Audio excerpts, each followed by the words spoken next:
হাদিসের মধ্যে আসছে কোন ব্যক্তি যখন আল্লাহর কাছে দোয়া করে তখন আল্লাহ পাক রব্বুল আলামিন তার যদি কোনো পেরেশানি থাকে, তার কোনো ঋণ থাকে, এই ব্যাপারেও যদি আল্লাহকে বলে, যদি কায় মনোবাক্যে বলে, ইনশাল্লাহ তার পেরেশানি, তার ঋণ সহ যা বলবে আল্লাহকে, আল্লাহ তার ওই পেরেশানি থেকে তাকে হেফাজত করবেন। দলিল আবু দাউদ শরীফ 1555 নম্বর হাদিসের বর্ণনা। আন আবি সাঈদিন আল খুদরি রাদিয়াল্লাহু তাআলা আনহু قال, আবু সাঈদ খুদরি রাদিয়াল্লাহু তাআলা আনহুর বর্ণনা, দাখালা রাসূলুল্লাহ সাল্লাল্লাহু আলাইহি ওয়াসাল্লাম ইয়াওমান আল মসজিদ, আল্লাহ নবী একদিন মসজিদে প্রবেশ করলেন। নবীজি মসজিদে প্রবেশ করার পর ফাইদা হুয়া বিরাজুলিন মিনাল আনসার ইউকালু লাহু আবু উমামা রাদিয়াল্লাহু তাআলা আন, হঠাৎ আল্লাহ নবী দেখলেন নবীর সাহাবা আবু উমামা রাদিয়াল্লাহু তাআলা আন মসজিদে বসা।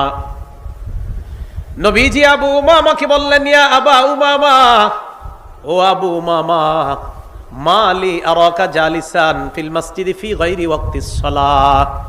আবু উমামা, নামাজের সময় ছাড়া এই সময় তুমি অটাইমে কেন মসজিদের মধ্যে বসা? এটা তো নামাজের সময় না, এখন মসজিদে কেন আসছো?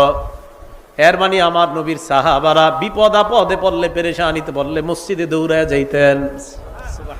কোথায় যাইতেন?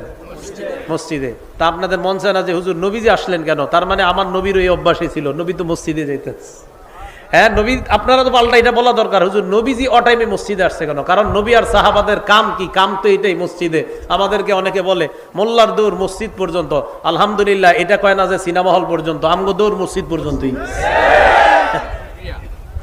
এনে রাগ করেন না, যখন কয় মোল্লার দৌড় মসজিদ পর্যন্ত রাগ হইবেন না, আলহামদুলিল্লাহ। সাথে সাথে বলবেন, আল্লাহ এই ভাইয়ের কথাটা আপনি কবুল করে আমারে কিয়ামতের ময়দানে আমারে মসজিদের মোল্লা বলছে, আপনি এই হিসাবে কবুল করে আমারে জান্নাত দিয়ে দিন। তখন এই দেখবেন আজকে থেকে আর কেউ কইব না, কইব যদি জান্নাতি হয়ে যায়। রাসূল সাল্লাল্লাহু আলাইহি সাল্লাম মসজিদে, ওনার সাহাবা মসজিদে, নামাজের সময় ছাড়া। কি তুমি এখানে কেন?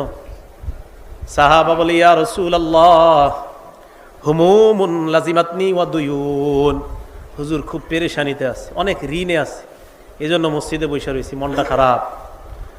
আল্লাহ নবী কয়, আলা উআল্লিমুকা কালামান ইযা আনতা কুলতাহু আযহাবাল্লাহু আনকা হাম্মা ওয়া কাযা আনকা দাইনাক। আমি কি তোমাকে এমন কিছু কথা শিখাইয়া দিব না, যে কথাটা যদি আল্লাহকে কায় মনোবাক্যে বলো, আশা করা যায় আল্লাহ তোমার পেরেশানি দূর করে দিবেন, তোমার ঋণ আদায়ের ব্যবস্থা আল্লাহ করে দিবেন। ইয়া রাসূলুল্লাহ, এমন আমলই তো আমার দরকার, যে আমল করলে আমার ঋণ আদায় পরিশোধ সহজ হয়ে যায়, এমন আমল আপনার কাছে জানতে চাই।